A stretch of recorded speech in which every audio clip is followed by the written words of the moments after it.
오늘은 4월 마지막 주일입니다. 돌이켜보면 4월 한 달이 왜 이렇게 빨리 지나갔는지 한 주간 지나간 것과 같이 빨리 지나간 것처럼 느껴집니다. 4월에는 주님이 고난당하신 주님의 고난을 묵상하는 날이 이 한 달이 되었고요. 또 주님의 고난을 생각하며 우리가 한 주간 특세를 갖고 금식하며 기도하며 우리의 몸속에 주님의 고난을 생각해 보았습니다. 그런가 하면 주님의 그 십자가의 죽으심을 묵상하면서 그분이 왜 돌아가셨는가 그 의미와 나와의 관계성을 생각하며 지내왔습니다.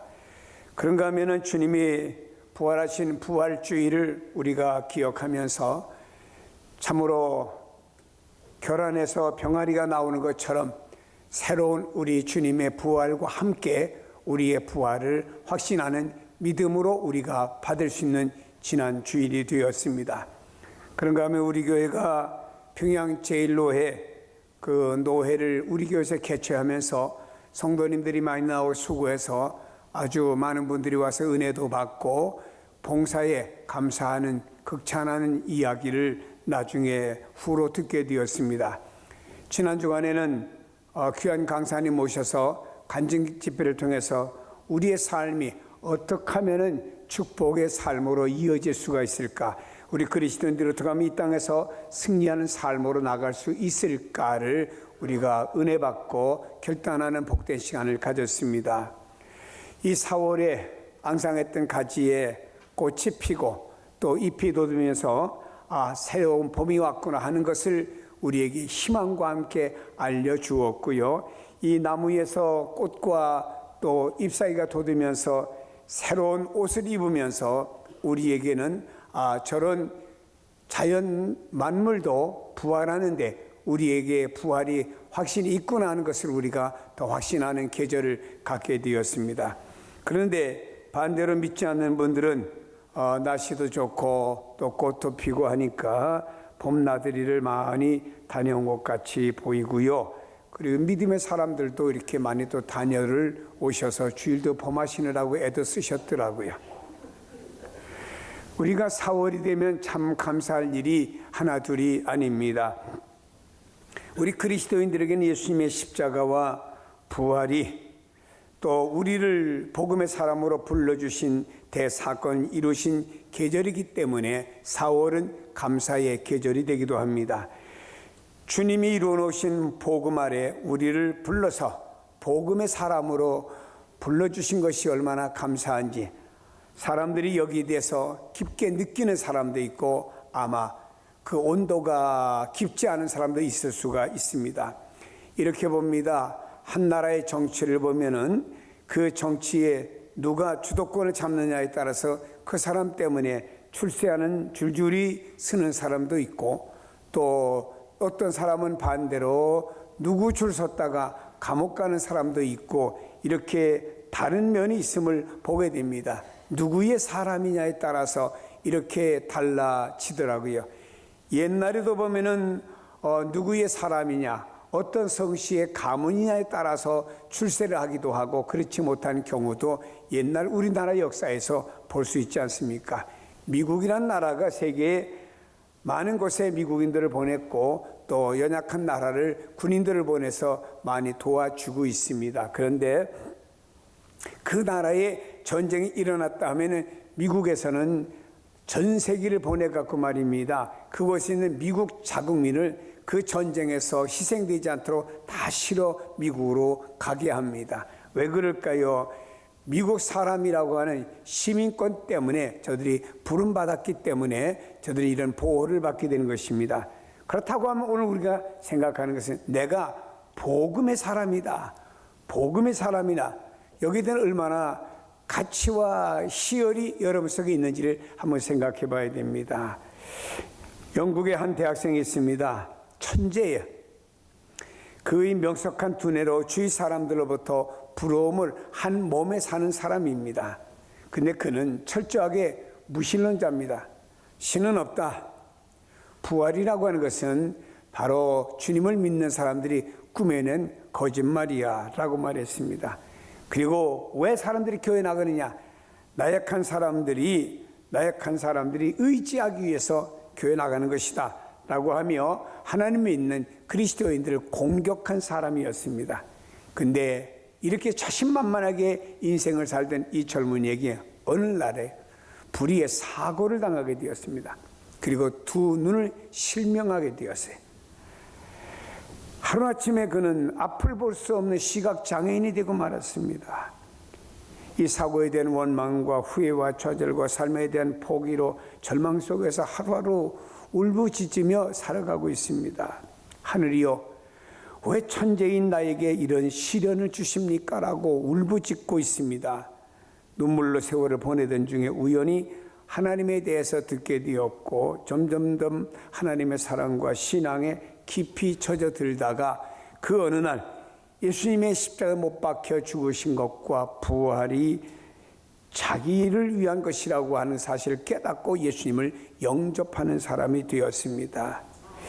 실명하기 전에 길에서 만났던 시각장애인들을 생각하며 참 같은 처지 속에 있는 자신이 고민이 생겼습니다. 내가 건강할 땐 모르고 그냥 지나쳤는데 내가 시각장애인이 되고 보니까 저들이 참 불쌍하다, 안 됐다, 내가 저들을 위해서 뭐 할 것이 없는가라고 하는 이런 소명감 같은 것이 생겼습니다. 그래서 그는 시각장애인을 위해서 점자를 연구해서 점자 타이프를 고안해내게 되었고요, 점자 성경을 만들었습니다. 그 사람이 바로 윌리엄 문이라는 사람입니다. 그의 삶을 바꾼 사건은 하나입니다. 예수 그리스도의 부활입니다. 그는 과거에 장애가 없는, 믿지 않는 삶보다 장애인으로 현재의 신앙 안에서 살아가는 삶이 훨씬 더 행복하다라고 고백을 했습니다. 그에게는 바로 믿음이 있기 때문에 이런 고백을 했고, 그가 복음의 사람이 되었기 때문에 이런 고백을 하는 사람이 되었다라고 했습니다. 오늘 본문은 사도 바울이 로마에 있는 초신자들에게 예수님과 구원에 대해서 논리적으로 잘 써서 보낸 교리서, 즉 초신자들에게 확신을 주는 교육용으로 쓰기 위해서 기록한 성경이 로마서가 된 것입니다. 바울은 1절부터 로마서에서 강조한 것이 있습니다. 복음에 대한 이야기입니다. 복음. 그럼 도대체 복음이 뭐냐? 복음은 그냥 보면은 기쁜 소식이라, 즉 하나님의 복음이다. 하나님께서 주신 기쁜 소식이 복음이다. 이렇게 단편적으로는 말할 수 있습니다만은, 그러나 이 복음이란 것은 사도들이 만들어 고안해낸 것이 아닙니다. 하나님이 이뤄놓으신 것을 사람들에게 맡겨준 것, 이것이 복음이라 이 말입니다. 하나님께서 이루어주신 것을 바울에게 맡겨주었다. 바울을 복음의 사람으로 만들어 주었고 그 복음을 바울에게 맡겨주었기 때문에 바울은 이 복음을 내가 전하지 않고는 견딜 수가 없다는 사명감을 가지고 바울 가는 곳마다 복음을 전하는 사람이 되었습니다. 이 복음이라는 단어를 구약 성경에서 우리가 유다 백성들이 인용해서 살았던 것을 보게 됩니다. 유다 백성들이 하나님 앞에 잘못해가지고 벌받아서 바벨론으로 포로되어 갔습니다. 70년 동안 고생하게 되었지요. 그들이 오직 한 가지 소원은 우리가 빨리 해방되고 이 바벨론에서 석방되어 가지고 고국으로 돌아가서 마음껏 예루살렘에서 하나님을 섬기며 우리 땅에서 살고 싶다는 것이 저들의 소원이었습니다. 그래서 이들이 빨리 바벨론 포로에서 해방돼 고국으로 돌아간다라고 하는 것을 말할 때 복음, 기쁜 소식이라고 사용을 한 것이죠. 그리고 신약에 와서 복음이라고 하는 단어를 구체적으로 이렇게 말합니다. 예수 그리스도의 죽으심과 부활에 의해서 얻어진 영적인 속박, 즉 죄와 허물과 사탄의 굴레에서 벗어나서 해방된 사람을 가리켜서 복음의 사람, 복음의 혜택을 얻은 사람이라고 부를 수가 있습니다. 그러므로 인류에게서 제일 중요한 것은 내가 복음의 사람이 되었느냐 아니냐, 이것이 인류에서 아주 중요한 것입니다. 1절에 보니 하나님의 복음을 위하여 택정함을 입었으니라고 말씀했고요. 6절에 보니 너희도 그들 중에서 이방인 중에서 예수 그리스도의 것으로 부르심을 받은 자니라고 말했고요. 7절에 보니 성도로 부르심을 받은 모든 자에게 라고 말했습니다. 여기에 복음, 그리스도의 사람 등등 같은 맥락의 말씀을 몇 번이고 7절까지 강조한 것을 보게 됩니다. 성도 한 사람 한 사람을 복음의 사람으로 택하였다라고 말씀합니다. 에베소 1장 4절에도 말합니다. 창세전에 그리스도 안에서 우리를 택하사 누구로? 복음의 사람으로 창세전에 지구가 있기 전에 세상이 만들어지기 전에 우리를 그리스도 안에서 복음의 사람으로 택해 주셨다라고 말씀하고 있습니다. 그리고 성경은 말합니다. 예수 믿는 여러분을 그리스도의 것으로 즉 그리스도의 소유로 부르심 받았다고 말씀하고 있고요. 이런 사람을 하나님이 성도라고 부르셨습니다. 여러분 예수 그리스도를 믿는 성도를 복음의 사람 혹은 예수의 사람이라고 부르는데 16절에 말합니다. 이 복음은 모든 믿는 자에게 구원을 주시는 하나님의 능력이 됨이라고 그랬습니다. 복음이 뭐냐? 하나님의 능력이다. 누구에게?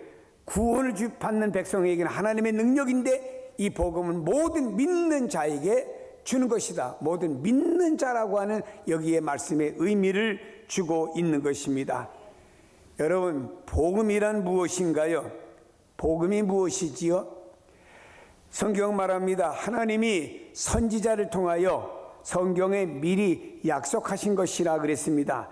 여기 하나님의 선지자들을 통하여 그랬으니 구약의 많은 선지자를 통해서 말씀한 것이냐라고 이렇게 단편적으로 보면 안 됩니다. 이것은 하나님의 영감에 의해서 기록된 구약의 모든 말씀이 바로 복음에 대해서 미리 예언한 말씀이라고 그랬습니다. 구약 성경은요, 예수님이 오시기 전에 쓰여진 것은 사실입니다. 이는 하나님의 아들 되시는 즉 예수 그리스도를 주인공으로 하는 예수님에 대한 기록이 구약 성경이 되는 것입니다. 바로 이러한 분을 보내주실 것이라고 하는 그 구약 성경이죠. 우리가 드라마나 영화를 보면은 어떤 시나리오에 의해서 그 내용이 전개가 되죠. 근데 그 시나리오 속에는 꼭 주인공이 있습니다. 그 주인공. 그렇다면 구약 성경을 하나님께서 잘 쓰신 이유가 무엇일까? 그것은 바로 주인공이 예수 그리스도이시고 예수 그리스도 이런 분을 보내주신다라고 미리 구약 성경의 오래전 역사 속에서 우리에게 말씀해 주셨다고 말씀하고 있습니다. 여러분 구약에 예언된 모든 것이 성취가 되었듯이 예수 그리스도의 오심과 구원 사역은 우연이나 즉흥적으로 이루어진 것이 아니라 하나님의 영원하시고 불변하신 계획에 따라서 이루어진 것이다 라고 말씀하고 있습니다. 이것이 바로 복음이에요. 복음 속에는 말입니다. 예수 그리스도의 신성과 인성 즉 신인 양성을 설명해 주고 있습니다. 이 땅에 오신 예수님은 곧 하나님이시며 육신을 입고 이 땅에 오신 분이라 이 말입니다. 거기에 대해서 이렇게 말씀합니다. 육신은 다윗의 혈통으로 나셨다라고 말씀합니다. 여러분 예수님 본질은 하나님이셨어요. 근데 다윗의 혈통을 취하여 육체를 입고 인간 되심으로 이 땅에 오셨기 때문에 역사상 유례 없는 하나님이 인간을 입고 오신 사건은 이 한 사건밖에 없는 것이고요. 다윗의 혈통으로 오셨다고 하는 말은 역사적인 사실과 예언의 성취를 강조하는 것입니다. 이스라엘 백성들은 말입니다. 역사 인물 가운데 제일로 다윗을 칩니다. 우리나라도 과거에 역사적 인물을 말할 때 세종대왕, 이순신 등등 많은 사람들을 말합니다만은 그런 인물들도 여러 가지 부족한 것과 잘못이 있죠. 그러나 예수 그리스도는 곧 하나님이셨지만 바로 너희들이 신봉하는 다윗의 혈통으로 왔다. 사실적인 인물이다라고 하는 것을 말씀하는 것입니다. 예수님이 이 땅에 육신을 입고 오셔서 우리 인간이 육체적으로 짓는 죄를 주님이 죄 없으신 주님이 대신 짊어지시고 십자가를 향하여 가심으로 말미암아 우리에게 영원한 속죄가 되어주신 분이 바로 예수 그리스도이신 줄로 믿습니다. 그래서 성경 말씀합니다. 예수 그리스도 안에 있는 자에게는 결코 정죄함이 없다라고 말씀하는 이유가 그 속에 있는 것입니다. 그리스도 안에 있기 때문입니다. 다음에 성결의 영으로는 말씀하고 있습니다. 이것은 예수님의 신성을 강조하는 것입니다. 즉 하나님이시라 이 말입니다. 성결의 영이라고 말하는 것은 인간의 영보다 훨씬 월등한 그리스도의 신적인 영을 표현하기 위해서 성결의 영이라고 하는 단어를 사용한 것입니다. 예수님은 인간 속에도 영혼이 있잖아요. 근데요, 사람의 육체는 이 땅에 와서 살다가 어느 날 갑니다. 그러나 이 영혼은 영원히 존재합니다. 예수 믿는 사람의 영혼은 하나님 나라에서 영원히 존재할 것이고, 예수 믿지 않는 사람은 그 뜨겁고 무서운 지옥에서 살려달라고 하면서 영원히 존재한다 이 말입니다. 이 영혼은 말입니다, 늙는 것이 아니에요. 영원히 존재하기 때문에. 그런데 인간의 영과 달리 하나님의 신성을 말씀하기 위해서 성경에는 성결의 영, 깨끗한 영이라고 말씀한 이유가 거기에 있는 것입니다. 그리고 성경은 말씀합니다. 예수님은 어떤 분이라고요? 죽은 자들 가운데서 부활하사 그랬습니다. 죽은 자들이라고 하는 건 뭔가요? 그러면은 예수님 외에도 많은 사람들이 살아났느냐 이렇게 말하는 것이 아닙니다. 죽은 자들이라고 하는 것은 예수님도 부활하고 예수님을 믿는 미래의 많은 사람들이 예수님과 같이 부활할 것이다 라고 해서 보장하는 의미에서 죽은 자들이라고 하는 복수를 그래서 사용한 것입니다. 여러분, 죽음의 권세를 극복하신 부활의 첫 열매가 되신 예수님을 강조하는 것이죠. 주님이 부활하셨다고 하는 것은 장차 여러분도 예수님과 같이 부활해서 부활된 몸으로 산다고 하는 보증이 그 안에 들어있는 줄로 믿으시길 바랍니다. 목사님, 사람이 살다가 죽은 다음에 부활되는지 안 되는지 어떻게 압니까? 라고 묻는 분은 나 참 멍청한 사람이라고 생각해요. 왜 멍청하냐? 저 밖에 나가보세요. 겨우내 항상 있던 가지가 벚꽃이 확 폈더라고요. 그러더니 이게 또 다 지더라고요. 끝나니까 또 잎이 싹 돋아나서 파랗게 만들어주더라고요. 아니, 그럼 나무를 보면서 겨우내 앙상했고 겨우내 거기에 잎사귀 하나 없었던 그 나무가 말이에요, 꽃도 피고 거기에 또 잎도 돋는 것은 알면서 자신이 이렇게 왜 장차 부활한다고 하는 것은 못 믿냐 이 말이에요. 어떻게 보면 하나님께서 저런 자연 만물을 이 땅에 보여주신 이유는 너희들도 저렇게 될 것이다 라고 하는 것을 시청각으로 보여주었다고 생각하고, 나도 어느 날 저렇게 꽃이 피고 잎이 돋는 것처럼 나도 새롭게 부활하는 날이 있구나 하는 확신한 믿음을 갖기를 바랍니다. 의심이 없기를 바랍니다. 근데 인간이 참 그래요. 주님이 지난 주일날 부활주일날 부활하셨어요. 10명의 제자가 부활을 목격했습니다. 너무나 좋잖아요. 그때 도마가 없었어요. 어디 마실 갔는지 하여튼 그 자리에 없었습니다. 나중에 와보니까 제자들이 얼굴이 확 폈는데 자기는 예수님 돌아가셨고 뭐 예수님 따라다니는데 결과가 이게 뭐냐, 그냥 근심이 있는데 다른 제자들이 예수님 부활하신 걸 보았다 하니까 사람이 속이 상하고, 그러니까 도마가 사람이 죽으면 한 번 죽으면 끝났는데 어떻게 살아날 수가 있느냐라고 의심을 표명했죠. 그리고 난 한 주간 뒤 오늘 주일입니다. 부활하신 주님이 이번에 도마까지 있는 11명의 제자가 있는 앞에 부활하셨습니다. 그리고 도마에게 가서 도마 일로 와. 내 손 좀 만져봐. 십자가에 못 박힌 손. 그리고 옆구리에 창 박힌데 손가락 넣어봐. 발도 만져봐. 너 믿음이 없는 사람 되지 말고 믿는 사람이 돼야 돼 하고 주님이 말씀하셨잖아요.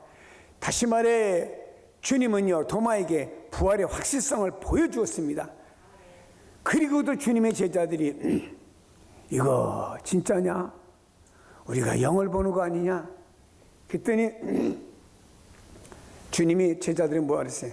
뭐 먹을 거 없냐? 그랬더니 여기 생선 한 토막 있습니다. 가져와라. 주님이 생선 한 토막을 다 뜯어 잡습니다. 옛날에 우리나라가 유교 문화 속에 있을 때 뭐 했습니까? 제사 지냈잖아요. 그래서 어떤 분은 그 집 가면요, 아주 가문이 거창한 가문일수록 제사가 많았대요. 한 달에 한 번, 아니 2주에 한 번인 집도 있었답니다. 뭐 대대로 내려오면서 그 제사 지내느라 옛날에 아주 골 빠지고 등 빠졌어요. 근데 말입니다, 그 제사상에다 잔뜩 채워놓잖아요. 그러면 어르신이 그럽니다. 다 이 조상님들이 와서 먹고 가니까는 잘 이렇게 차려서 정성껏 하라고. 여러분 정성껏 차려놨어요. 절을 몇 번 다 했습니다. 다 끝나고 일어나 보니까 조기가 없어졌던가요? 사과가 없어졌던가요? 배가 없어졌던가요? 뭐가 없어졌어요? 여러분, 그 없어지는 게 아닙니다. 근데 주님이 영으로 생각했으니까는 영은 뭘 못 먹잖아요. 근데 주님께서 생선 한 덩어리 뜯어 잡수시니까 진짜 부활하신 몸이시네 하고 제자들이 그만 확신을 갖고 그 앞에 엎드려 주님, 당신은 주님만이 아니고 하나님이십니다라고 엎드려 그분에게 경배하게 되었잖아요. 사랑하는 여러분, 예수 그리스도는 죽은 자 가운데서 부활하셨다는 확신을 갖기를 바랍니다. 그 예수 믿는 성도들이 좀 치사하게 두려워하지 마세요. 여러분도 살다가 언젠간 주님이 오시든 세상을 떠나든지 그건 잠깐이에요. 그러나 여러분 나중에 부활하여 영광의 나라에서 그 새로운 옷 입고 나타나는 일 있잖아요. 벚꽃나무가 벚꽃을 옷 입었듯이 새롭게 잎사귀로 옷을 입었듯이 여러분이 부활의 옷을 입고 나타나는 그날째, 그날이 얼마나 영광스러울까요? 그것을 바라보며 오늘 감사하는 성도가 되기를 축복합니다. 그리고 성경은 주님의 부활하심으로 말미암아 하나님의 아들로 선포 인정하셨다고 말씀하고 있습니다. 주님이 부활 전에는 하나님의 아들이 아니었느냐? 아닙니다. 부활 전에도 하나님의 아들이셨습니다. 그러나 예수님께서 부활하심으로 말미암아서 하나님의 아들로 선포 인정이 되었다고 하는 것은 예수님이 부활하시고 승천에 올라가셔서 하나님 보호자 우편에 앉으심으로 말미암아 그냥 하나님의 아들이 아니고 능력 있는 하나님의 아들로 선포되었다, 인정되었다, 이런 말입니다. 다시 말해 예수 그리스도의 부활이 신적인 능력으로 이루어졌음을 보여주며 이를 통해서 예수님께서 하나님의 아들이 되심을 객관적으로 증명하는 것인데, 참신이신 하나님과 동질성을 갖는 분이 예수 그리스도이시다를 선포하는 것이 바로 하나님의 아들로 인정이라고 하는 단어로 그렇게 설명할 수가 있는 것입니다. 여러분, 사람이 이 세상의 종을 또 한두 번이지 계속 찾다 보면 이렇게 된다 이 말입니다. 사람이 세상을 복음으로 삼으려고 안 됩니다. 여러분, 우리 하나님께서 우리에게 복음을 만들기 위해서 이 땅에 당신의 아들을 보내주셨어요. 우리의 죄를 위해 그분은 십자가 달리게 하셨습니다. 그 안에서 용서함을 주셨습니다. 그분의 부활로 인해서 우리를 영생할 수 있는 사람으로 만들어주신 첫 열매로 삼아주신 이 복음이 우리 안에 왔고, 이 복음으로 인해서 우리가 감사와 감격의 삶을 살아야 되고요. 바울은 이 복음이 내 안에 있는 게 너무나 고마워서 만나는 사람마다 이 복음 믿으라고 전했듯이 우리도 만나는 사람마다 말입니다, 예수 믿는 걸 감추기보다는 만나는 사람마다 이 복음 믿으라고 전하세요. 어떤 사람이 전도를 하는데 사우나 도쿠 안에서 전도를 했대요. 예수 믿으세요. 아이고, 뭐 세상이 좋은데 예수 뭘 믿냐고. 여기 지금 몇 분 계셨어요? 10분 계셨어요? 예, 그렇다고. 여기 하루 종일 계셔보세요. 아이고, 사람이 죽지 사냐고. 지옥은 이보다 더 큰 고통이라고. 그러니까 예수 믿고 당신은 생명을 얻으라고 전도했다 그럽니다. 여러분, 우리가 어떤 삶 속에서도 우리는 복음의 사람, 그리스도의 사람 하나님 만들어 주셨습니다. 감사하지요? 안 감사한 분이 5분 계시네. 감사하시죠? 그러면요, 여러분 복음의 사람으로 감격하게 살아가시길 예수 이름으로 축원합니다. 기도하십니다. 하나님 아버지, 감사합니다. 우리는 하나님의 원수였고 죄인이었습니다. 이런 우리를 위해 주님이 땅에 오셨고 십자가 지시고 부활하심으로 말미암아 우리를 복음의 사람으로 불러주신 것을 진심으로 감사합니다.